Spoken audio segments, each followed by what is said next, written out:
teman ini baca super saya yang selang jadi teman. Teman Juan ia baik yang teman bulan Yaha sejauh yang libu ibang jaman tu kay teman bulan jingne. Ada video mereka ngau pumatamnam. Jangan peminit jingne teman bulan. Ada kawan ngau caya ngai. Teman bulan juga ingin ke meditate dengan ngau satu jadi teman. Dia tu teman baik ngau ngawa. Yaha yang jingne lanik tu atau mayapan ng ngau na. Uang pa Peter akong nyi yang aling nyi atau mayapan na dia akong ngau na. Dodo ubelaya baik kawang ngau iwa. Alana buku nau takhalan inyu tabiang halak jana lanik bukie numano Yaha yang jana lanik tu sekawang ngau atau teman dari inam. Ube teman Yaha sejauh yang lihat baik kawang tabung mampu matai lah. Ayang teman tinglang pumabu, tupai kalay ilang. Ayang teman atau kawang onang jasi punoy, teman atau mintem yang mungkin molak tupai. Kawang awit wa, Yaha yung jinalaning tu ayang cinta atau hak ayang jongdok sa teman atau ibu inang tupai. Dalan doy oben, iman sinyo yapay iman sinang ayang iman sabnang. Oben dalan sabyapay, dalan sinyo yang si ada kaya nalan dan yang punang. Yang obe ibang iman di sini upaya baik cinta nalan atau tang aku cinta iman sabnang. Ada kaya teman kawang si sumber. Saji teman Yaha sini pusing yang kawang si sumber teman sampai yung lang. Kawang dari Yaha yang diulang ada ibang jaya. Now sakuan di inyo now tentang buku kaya. Teman obe kawang dan yang kaya kawang teman yang pucalang.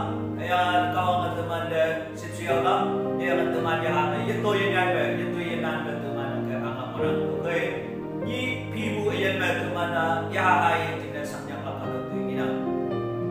Obe teman de, Psalms number 81 verse 10 dan lain ke, doa nang kawang, ijib mabu awan teman Yaha, doa nang kawang aja, tu ke. Maju kalau ayam tu panik kawang teman dalam yang mana obe Israel katalan kawang mabu hayim halak yesin ayam ayu ya matuinan mu yesin yui mumbukian kaya mayapay kawang iman de umbengan ni ayam ano Israel nanda kawang aku imlak jina yang mana iman yedo ado bayaman me David tu iyan me do ba Jaki polisi mo kawang kay ini yang ke, nang juga tu paling sekawang atau ibu, David atau nyana teman sakit atau ina. Tu kay teman kawang tu sinyo yang ki, sinyo nang ki teman yun ini ki kawang tak terpelang yang. Yang atau hau kumongjang teman mo kumenaksi, kawang ya jauh teman terpelang.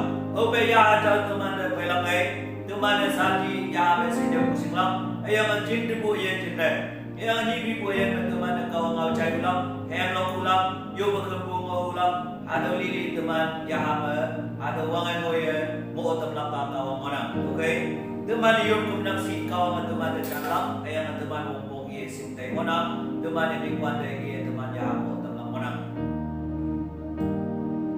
Katalan, adimme ye yepi wenbu Apoy kau si somer liyang pu ayang tuinyu ayan long cha I tang mabayan numano ayan long yu kiye jisu persakayan kawang yakong lamne Yaha tui to pu pane ejaw ngien pa akong miang pu jinne Yaha nong chane miang numan teman dado Temano, Yaha jisu persamai jamse Yaha long yune, yang Yaha jamse jonglam jene, Yaha teman mongcong nok lendau se teman di bugina. Ada wamu temlam jene teman Yaha kawang aku yang temlam ada mana, yang ada kawang di yuk kema aku yang pelak tu kai teman. Ada ma lockdown di bangma, doanya yang mau Yaha teman mau molang kata yang. Tuan kawang David kia nang chú cá đâu bây giờ tôi nang cái yên hay bukan yang sẽ yên đi ada kia teman yên ya hay jingne kawang teman jingne jinne bu yên mana Isaiah 55 verse 1 đi qua yên đi nang kia tâm để bê bê yên ying yak sẽ teman để cha trong cha bu kawang yên làm jinne yên mana mẹ chúa phong liên quốc từ lấy văn để yên này ya hay xin nhớ yên đi pusing atau kata mueman ubah saya kepada kita. Tuhan Yesus yang ini, Tuhan rumah jenah iyan hayim, iyan iyan yang, emabu iyan yang rumah iyan yang saya Yesus teman iyan kumanang. Oke Samaria semoga Yesus yang baik, Yesus yang ini yang lak ada yang baik, yang baik. Ada sebuah karunia yang akan mentewan deh. Tuhan yang yang kau langsung yang ini, yang bawa Yesus ini juga yang baik. Yesus yang ini Tüoh ba yên yang nang yên của bà chín từ một chừng này nang yên chín từ yên lắm nang chín từ yên đi lắm ở đâu yên nang yên hai sẽ từ về mà bu yên ya sẽ John chapter 4 verse 14 lên mà từ mana từ mình từ về ở đâu chỉ số verse sama bu yên Yaha yên ở đâu Yaha yên lắm chỉ từ mana mỗi lần là những cái các tôi mình sang một men ở đây gì yang kau ang tay là yang kau ang sang beli Yaha yang lúc tao nhiều nó kia chừng ra bồi Yaha mà khóc con thằng bạn này mua một kêu sẽ tụi mình bồi lần chừng này tụi câu cái hẹn tâm năm câu